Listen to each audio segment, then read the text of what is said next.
नमस्कार भाइ बहिनीहरू, नेपाल अनलाइन स्कुलको युट्युब च्यानलमा तपाईँहरूलाई स्वागत छ। आज हामी यस भिडियोमा कक्षा 8को सामाजिक अध्ययन तथा जनसङ्ख्या शिक्षा विषयको इकाइ 8मा रहेको हाम्रो अन्तर्राष्ट्रिय सम्बन्ध र सहयोगको बारेमा पढ्न गइरहेका छौँ। यस इकाइभित्र हामीसँग रहेका छन् 5वटा पाठ, जसमध्ये पाठ 1मा रहेको छ हाम्रा मित्र राष्ट्रहरूको बारेमा, पाठ 2मा संयुक्त राष्ट्रसङ्घ र यसका अङ्गहरू, पाठ 3मा संयुक्त राष्ट्रसङ्घ र नेपाल, पाठ 4मा कूटनीतिक नियोग र पाठ 5मा अन्तर्राष्ट्रिय क्षेत्रमा नेपालको योगदान। आउनुहोस् भाइ बहिनीहरू, हामी पाठ 1बाट सुरु गरौँ पढ्नको लागि। र पाठ 1मा छ हाम्रा मित्र राष्ट्रहरू। नक्सामा तपाईँहरूले एसियाको म्याप देख्न सक्नुहुन्छ र हामी किताबमा रहेको कुराहरू पढौँ। चीन र भारत जस्ता विश्वका ठुला मुलुकहरूको बीचमा अवस्थित नेपाल भूपरिवेष्टित मुलुक हो। नेपाल एउटा ल्यान्डलक कन्ट्री हो। हामीलाई चाहिँ तीनतिरबाट भारतले र एकतिरबाट चाइनाले घेरिएको छ। यसले आफ्ना छिमेकी मुलुक लगायत विश्वका अन्य मुलुकहरूसँग समानताका आधारमा आर्थिक, सामाजिक र तथा अन्य क्षेत्रमा आपसी सम्बन्ध र सहयोग विस्तार गर्दै असल मित्रता कायम राख्न चाहन्छ। अवश्य पनि हामी कुनै देशसँग धेरै मिल्ने, कुनै देशसँग थोरै मिल्ने, कसैसँग दुश्मनी लिने गर्न भन्दा पनि सबै राष्ट्रसँग एउटा ब्यालेन्स्ड रिलेसनसिप कायम गर्न चाहन्छौँ। नेपालको परराष्ट्र नीति असंलग्नता, पञ्चशीलको सिद्धान्त, संयुक्त राष्ट्रसङ्घको वडापत्र, अन्तर्राष्ट्रिय कानुन र विश्व शान्तिको मान्यतामा आधारित रहेको छ। नेपालले सन् 2016 सम्ममा विश्वका 168वटा देशसँग द्वैत सम्बन्ध कायम गरिसकेको छ। नेपाल असंलग्न आन्दोलन, संयुक्त राष्ट्रसङ्घ र यसका विशिष्ट संस्थाहरूको सक्रिय सदस्य रहेको छ। चीन, भारत, पाकिस्तान, बङ्गलादेश, श्रीलङ्का, भुटान, मालदिप्स जस्ता देशहरू हाम्रा छिमेकी देशहरू हुन्। छिमेकी देशहरूसँगको सौहार्दपूर्ण सम्बन्धले आपसी सद्भाव र सहयोगमा वृद्धि भएको छ। नेपाल दक्षिण एसियाली क्षेत्रीय सहयोग सङ्गठन सार्कको संस्थापक सदस्य रहेको छ। यसले यस सङ्गठनका सदस्य राष्ट्रहरूबीच आपसी हितका आधारमा क्षेत्रीय सहयोगलाई अभिवृद्धि गर्न महत्त्वपूर्ण भूमिका निर्वाह गर्दै आएको छ। जापान, चीन, भारत, संयुक्त राज्य अमेरिका, बेलायत, Germany, France, Netherlands, Denmark, Australia जस्ता देशहरूले नेपालको विकास प्रयासमा आर्थिक तथा प्राविधिक सहयोग पुर्याउँदै आएका छन्। नेपाली विद्यार्थीहरू संयुक्त राज्य अमेरिका, बेलायत, अस्ट्रेलिया, जापान, चीन, भारत, बङ्गलादेश जस्ता मित्र राष्ट्रहरूमा गई उच्च शिक्षा हासिल गरिरहेका छन्। यसैगरी हजारौँ नेपाली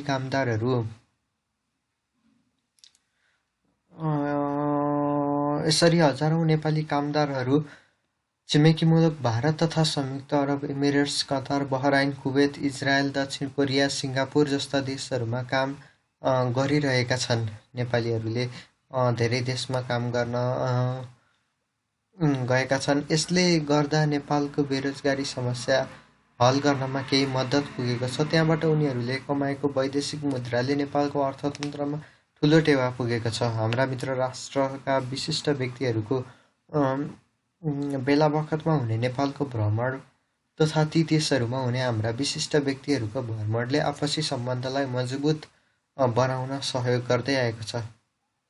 जसरी अघिल्लो वर्ष चाइनाका राष्ट्रपति सी जिनपिङ नेपाल आएका थिए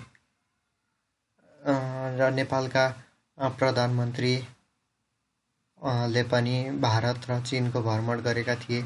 यसले गर्दा हाम्रा आपसी मित्र राष्ट्रहरूमा हाम्रो सम्बन्ध अझ मजबुत बनाउने काम भइरहेको छ। मित्र राष्ट्रहरूसँगको हाम्रो सम्बन्धले ती देशहरूको आर्थिक, सामाजिक तथा सांस्कृतिक विषयमा जानकारी लिन र हाम्रो देशका बारेमा अन्तर्राष्ट्रिय स्तरमा परिचय गराई देशको गौरव बढाउन मद्दत पुग्छ। सूचना तथा सञ्चारका क्षेत्रमा भएको प्रगतिले विश्वलाई धेरै नजिक बनाएको छ। इमेल, इन्टरनेट जस्ता सूचना तथा सञ्चार प्रविधिका माध्यमले हामी विश्वको जुनसुकै मित्र राष्ट्रका बारेमा यथेष्ट जानकारीहरू प्राप्त गर्न सक्छौँ। यसैगरी यस्ता प्रविधिहरूको माध्यमले हामी पनि हाम्रो देशका बारेमा विभिन्न जानकारीहरू अरू समक्ष पुर्याउन सक्छौँ। यसका अलावा विभिन्न पुस्तक पत्रिका एटलास तथा नेपालमा घुम्न आउने पर्यटकबाट समेत हामीले ती देशहरूका बारेमा जानकारीहरू प्राप्त गर्न सक्छौँ। यसरी हामीले हाम्रा मित्र राष्ट्रहरूको भन्ने पाठ पढेका छौँ र हाम्रो अर्को पाठ रहेको छ संयुक्त राष्ट्रसङ्घ र यसका अङ्गहरू। दोस्रो विश्वयुद्धको अन्त्यसँगै भएको विध्वंस संसारमा फेरि कहिल्यै नहोस् भन्ने चाहनासहित सन् 1941 अगस्तमा तत्कालीन अमेरिकी राष्ट्रपति फ्र्याङ्कलिन रुजवेल्ट र बेलायती प्रधानमन्त्री विन्स्टन चर्चिलले आन्ध्र महासागरमा रहेको युद्धपोतभित्र संयुक्त राष्ट्रसङ्घ जस्तै अन्तर्राष्ट्रिय संस्थाको स्थापना गर्ने सन्धि गरेका थिए। यसलाई एटलान्टिक चार्टर भनिन्छ। पछि 24 अक्टोबर 1945 का दिन विधिवत रूपमा 51वटा राष्ट्रहरू मिलेर संयुक्त राष्ट्रसङ्घको स्थापना भयो। हाल यसमा 193 राष्ट्रहरू सदस्य रहेका छन्, जसमध्ये नेपाल पनि एक हो।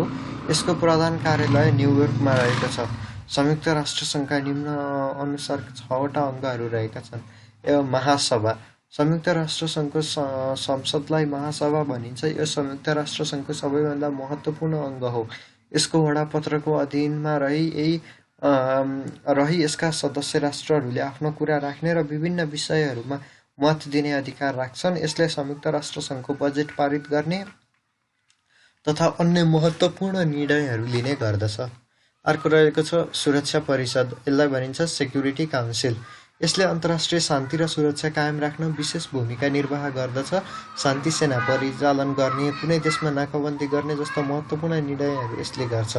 यसमा संयुक्त राज्य अमेरिका, बेलायत, फ्रान्स, रुस, चीन गरी जम्मा 5वटा स्थायी सदस्यहरू र अन्य 10वटा अस्थायी सदस्यहरू छन्।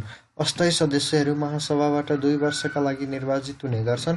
सुरक्षा परिषदका लागि सदस्य राष्ट्रलाई कुनै निर्णयका विरुद्ध निषेधाधिकार भेटो प्रयोग गरी उक्त निर्णयलाई रोक लगाउने अधिकार हुन्छ।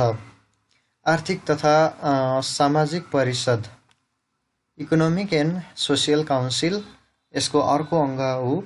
यस परिषदले आर्थिक, सामाजिक, सांस्कृतिक तथा अन्य विश्व कल्याणकारी प्रकृतिका विषयहरूमा कार्य गर्छ। यसमा जम्मा 54वटा राष्ट्रहरू सदस्य रहेका छन्। प्रत्येक वर्ष 18वटा राष्ट्रहरू सदस्यका रूपमा निर्वाचित हुन्छन् र तिनको कार्यकाल 3 वर्षका लागि हुने गर्छ। यसमा सदस्य राष्ट्रहरूमध्येबाट एउटा कार्यकारी सभा पनि गठन भएको हुन्छ।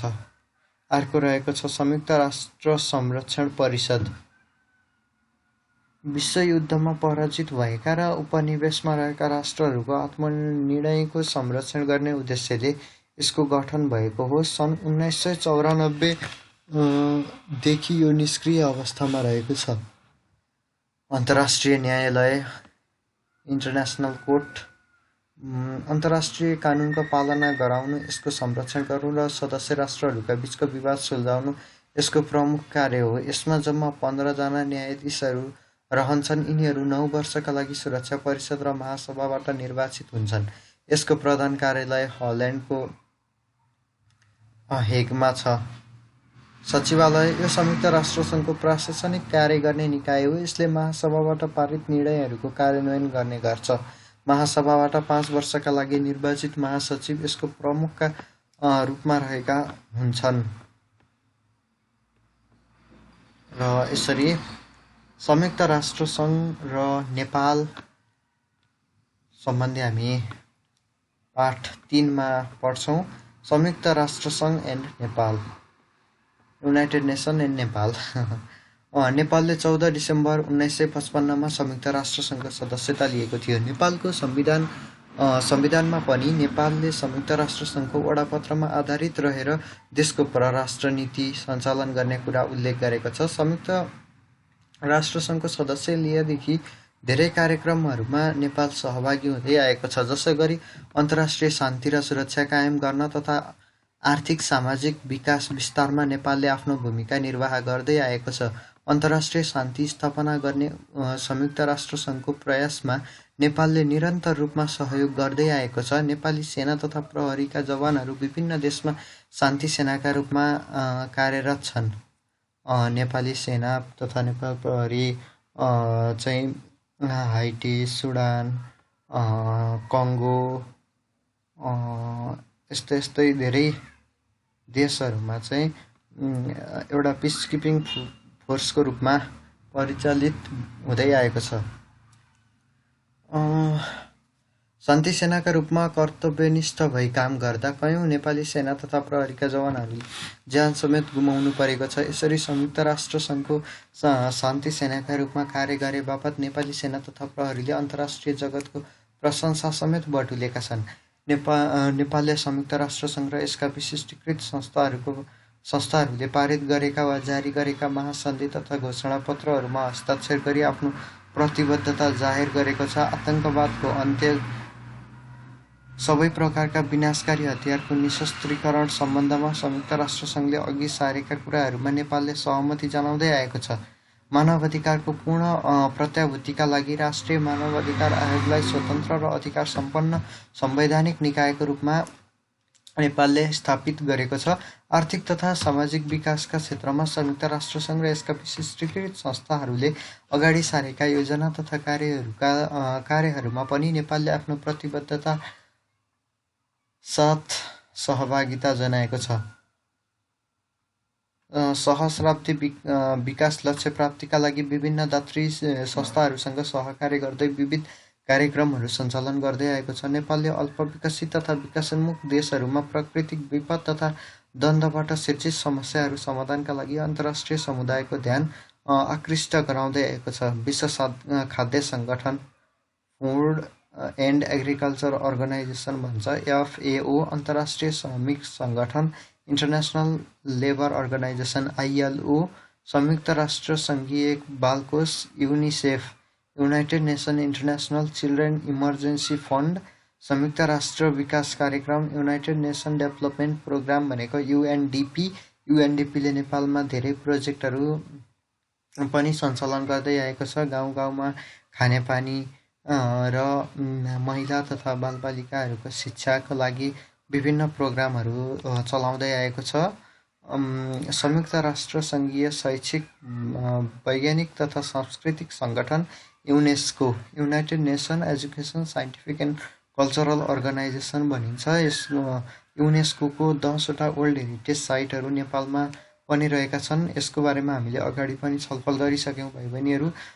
विश्व स्वास्थ्य सङ्गठन WHO, वर्ल्ड हेल्थ अर्गनाइजेसन, संयुक्त राष्ट्र सङ्घीय जनसङ्ख्या कोष, युनाइटेड नेसन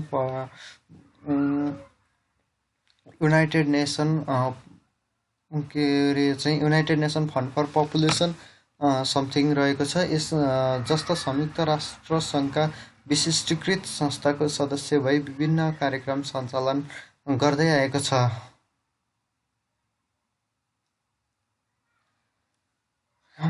त्यस्तै संयुक्त राष्ट्र सङ्घको महासभाको उपसभापतिको रूपमा सन् 1958, 1967, 1970, 1974, सन् 1983, सन् 1978 र सन् 2001मा काम गरेको छ। नेपाल सरकारको अनुरोधमा नेपालमा शान्ति प्रक्रियालाई तात्विक निष्कर्षमा पुर्याउन र संविधान सभाको निर्वाचनलाई स्वतन्त्र र निष्पक्ष रूपमा सम्पन्न गर्ने वातावरण निर्माण गर्न संयुक्त राष्ट्र सङ्घीय नियोग अमिन नेपालमा आई काम गरेको थियो। अमिन UNMIN भन्ने युनाइटेड नेसन मिसन इन नेपालले चाहिँ नेपालमा शान्ति स्थापना गर्न र संविधान सभाको निर्वाचनलाई निष्पक्ष र स्वतन्त्र बनाउनको लागि पनि काम गरेको थियो। यसले खास गरी नेपालको शान्ति प्रक्रियामा हतियार व्यवस्थापनको मध्यस्थता गर्ने र संविधान सभाको पर्यवेक्षण गर्ने कार्य गरेको थियो। यसले आफ्नो जिम्मेवारी पुरा गरी फिर्ता समेत भइसकेको छ। अहिले चाहिँ यो निष्क्रिय भइसकेको छ। नेपालले यस्तै संयुक्त राष्ट्र सङ्घको निशस्त्रीकरण सम्बन्धी आयोग सन् 2004को उपाध्यक्षको रूपमा समेत काम गरेको छ। नेपालले सन् 1969 देखि 1970 तथा सन् 1988 देखि 1989 सम्म गरी 2 पटक संयुक्त राष्ट्र सङ्घ सुरक्षा परिषदको अस्थायी सदस्यका रूपमा कार्य गरिसकेको छ। उक्त अवधिमा नेपालले अन्तर्राष्ट्रिय विवादहरू सुल्झाउन महत्त्वपूर्ण भूमिका निर्वाह गरेको छ। सरकार प्रमुखहरूको नेतृत्वमा नेपाली प्रतिनिधि मण्डलले विभिन्न समयमा संयुक्त राष्ट्रसङ्घको महासभामा भाग लिनुका साथै उक्त सभालाई सम्बोधन समेत गरेको छ। त्यसै गरी संयुक्त राष्ट्रसङ्घका महासचिवहरूबाट पनि विभिन्न समयमा नेपालको भ्रमण हुँदै आएको छ। यसै गरी संयुक्त राष्ट्रसङ्घका महासचिवहरूबाट पनि विभिन्न समयमा नेपालको भ्रमण भइरहेको छ। यसरी नेपाल संयुक्त राष्ट्रसङ्घको सक्रिय सदस्यका रूपमा रहँदै आएको छ। भाइ बहिनीहरू, हामीले संयुक्त राष्ट्रसङ्घ र नेपालको बारेमा पढ्यौँ र अब हामी पाठ 4मा कूटनीतिक नियोगको बारेमा पढ्छौँ। कूटनीतिक नियोगको बारेमा के छ त हामी यहाँ किताबमा दिएअनुसार हामी पढ्छौँ। अन्तर्राष्ट्रिय सम्बन्धलाई विकास र विस्तार गर्न र आपसी सहयोग आदान प्रदान गर्न औपचारिक रूपमा देशको प्रतिनिधित्व गरेर अर्को देशमा रहेको संस्थालाई कूटनीतिक नियोग भनिन्छ। हाम्रो देशको पनि दैत्य सम्बन्ध कायम भएका विभिन्न देशहरूमा राजदूतावासहरू रहेका छन्। राजदूतावासको प्रमुखका रूपमा राजदूतहरू नियुक्त हुने गरेका छन्। राजदूतको नियुक्ति सरकारको सिफारिसमा राष्ट्रपतिद्वारा हुने व्यवस्था अन्तरिम संविधानले गरेको छ। राजदूतलाई आफ्नो काममा सहयोग गर्ने नेपाली कर्मचारीहरू कार्यरत रहन्छन्। यसरी अर्को देशमा रहेका राजदूतावास, महावाणिज्य दूतावास, संयुक्त राष्ट्र सङ्घ स्थित स्थायी नियोग जस्ता विदेशी भूमिमा सरकारको प्रतिनिधित्व गर्ने संस्थाहरू नै कूटनीतिक नियोगहरू हुन्। यस्ता कूटनीतिक नियोगहरू सामान्यतः राजधानीमा अवस्थित रहेका हुन्छन्। कूटनीतिक नियोगमा कर्मचारीहरू लगायत अन्य व्यवस्था मिलाउने कार्य परराष्ट्र मन्त्रालयले गर्छ। जसरी हाम्रो देशका राजदूतावासहरू विदेशमा रहेका हुन्छन्, त्यसै गरी विदेशी मित्र राष्ट्रहरूका राजदूतावासहरू पनि नेपालमा रहेका हुन्छन्। राजदूतावासमा सम्बन्धित देशका राजदूत र उनलाई सहयोग गर्ने अन्य कर्मचारीहरू हुन्छन्। विदेशी मुलुकहरूसँग औपचारिक रूपमा सूचनाहरू आदान प्रदान गर्दा यिनै राजदूतहरू मार्फत गरिन्छ। कुनै पनि विदेशी मुलुकमा नेपालीहरूले भ्रमण गर्नुपर्दा त्यस देशको अनुमति लिनुपर्छ। यस्तो अनुमतिलाई प्रवेशाज्ञा भिजा भनिन्छ। यस्तो प्रवेशाज्ञा दिने कार्य पनि राजदूतावासले गर्छ। तर नेपाल र भारतका बीचमा सदियौँदेखि नै निकट सामाजिक तथा सांस्कृतिक सम्बन्ध रहिआएकाले एक अर्का देशमा आवत जावत गर्दा प्रवेशाज्ञा लिनु नपर्ने व्यवस्था हालसम्म कायम छ। कूटनीतिक नियोगले यो देशमा रहेका आफ्ना देशका नागरिकहरूको सुरक्षा लगायत अन्य आवश्यक सहयोग उपलब्ध गराउँछ। दुई देशहरूका बीचमा आपसी सन्धि सम्झौताहरू हुने क्रममा छलफललाई अगाडि बढाउने कार्य पनि कूटनीतिक नियोगहरूले गर्ने गर्छ। त्यसै गरी दुई देशका राष्ट्र प्रमुख, सरकार प्रमुख वा अन्य उच्च पदस्थ व्यक्तिहरूको भ्रमणमा आवश्यक व्यवस्थाहरू मिलाउने, समन्वय गर्ने, एक देशले राखेको प्रस्ताव उपर आफ्नो देशको औपचारिक धारणा व्यक्त गर्ने जस्ता कार्यहरू पनि कूटनीतिक नियोगहरू मार्फत हुने गर्छन्। यसरी कूटनीतिक नियोगहरूले दुई देशको आपसी सम्बन्धको कडीका रूपमा कार्य गरेका हुन्छन्। कूटनीतिक नियोगहरूले अर्को देशमा रहेर कार्य गर्दा कूटनीतिक मर्यादाभित्र रहेर काम गर्नुपर्छ। कूटनीतिक मर्यादा नागेर कार्य भएमा अर्को देशको स्वाभिमानमा आँच पुग्न सक्छ र त्यस्तो अवस्थामा दुई देशहरूको सम्बन्ध पनि बिग्रिन सक्छ। पाठ 5मा रहेको छ अन्तर्राष्ट्रिय क्षेत्रमा नेपालको योगदान। हामी अन्तर्राष्ट्रिय क्षेत्रमा नेपालले के कस्ता योगदानहरू दिएको छ, नेपालले गरेका महत्त्वपूर्ण कामहरू, संसारभरि सम्झिन लायक कुराहरू के छन् त, यस्ता कुराहरू चाहिँ हामी यो पाठमा पढ्छौँ। विक्रम सम्वत 2007 सालसम्म नेपालमा राणाहरूको जहानिया शासन रहेको थियो। हामीले हाम्रो विगत भन्ने पाठमा इकाइमा यो 7 सालसम्मका कुराहरू पढेका थियौँ। त्यसबेला हाम्रो छिमेकी मुलुक भारतमा अङ्ग्रेजहरूले शासन गर्थे। राणाकालमा नेपालको सम्बन्ध अङ्ग्रेजहरू ब्रिटिस साम्राज्यसँग मात्रै थियो। राणाहरू अङ्ग्रेजहरूलाई खुसी बनाउन तल्लीन देखिन्थे। अङ्ग्रेजहरूलाई नेपाली फौजले सहयोग समेत गरेको थियो। सन् 1947 विक्रम सम्वत 2004 सालमा अङ्ग्रेजहरू फिर्ता भएर भारत स्वतन्त्र भए। त्यसको प्रभाव नेपाली भूमिमा पनि पर्यो। फलस्वरूप 2007 सालमा राणा शासनको अन्त्य भयो। तत्पश्चात नेपालको परराष्ट्र नीतिमा पनि परिवर्तन आयो। 2007 सालपछि नेपालले आफ्नो स्वाधीनताको रक्षा गर्न, अन्तर्राष्ट्रिय क्षेत्रमा आफ्नो पहिचान स्थापना गर्न र देश विकासका लागि अन्तर्राष्ट्रिय सहयोग जुटाउन आवश्यक थियो। तसर्थ नेपालले विभिन्न मुलुकहरू तथा अन्तर्राष्ट्रिय सङ्घ संस्थासँग कूटनीतिक सम्बन्ध स्थापना गर्ने कार्यमा जोड दियो। नेपालले विभिन्न राष्ट्रहरूसँग द्वैत सम्बन्ध कायम गर्दै आयो। हालसम्म 168 राष्ट्रहरूसँग द्वैत सम्बन्ध स्थापना भइसकेको छ। दोस्रो विश्वयुद्ध अन्त्यपछि विश्वका शक्तिशाली मुलुकहरू दुई किसिमको राजनीतिक धारका आधारमा गुटबन्द भए। एउटा गुटको नेतृत्व अमेरिका, बेलायत जस्ता मुलुकले गरिरहेका थिए भने अर्को गुटको नेतृत्व तत्कालीन सोभियत सङ्घ रुसले गरेको थियो। यसरी विश्वमा शीतयुद्धको स्थिति भयो। दुई फरक राजनीतिक व्यवस्था भएका ठूला छिमेकी राष्ट्र चीन र भारतको बीचमा अवस्थित हाम्रो देश नेपालले कुनै पनि सामरिक गुटमा नलागी सबै मुलुकसँग समान र तटस्थ सम्बन्ध स्थापना गर्न जरुरी थियो। नेपाल जस्तै कुनै पनि गुटमा संलग्न हुन र शस्त्रास्त्रको होडबाजीमा लाग्न नचाहने Bharat, Indonesia, Egypt, Ghana, Yugoslavia जस्ता मुलुकहरूले सुरु गरेको असंलग्नताको आन्दोलनमा नेपाल पनि पूर्ण रूपमा सक्रिय भयो।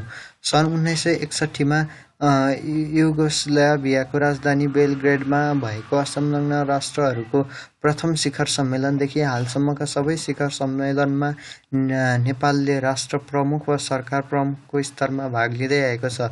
असंलग्न राष्ट्रका संस्थापक सदस्यका हैसियतले नेपालले अन्तर्राष्ट्रिय स्तरमा खेलेको भूमिका प्रशंसायोग्य रहेको छ। नेपालले 14 डिसेम्बर 1955 मा संयुक्त राष्ट्रसङ्घको सदस्यता लिए यता यसको सक्रिय सदस्यका रूपमा कार्य गर्दै आएको छ। संयुक्त राष्ट्रसङ्घ तत्कालीन महासचिव ड्याग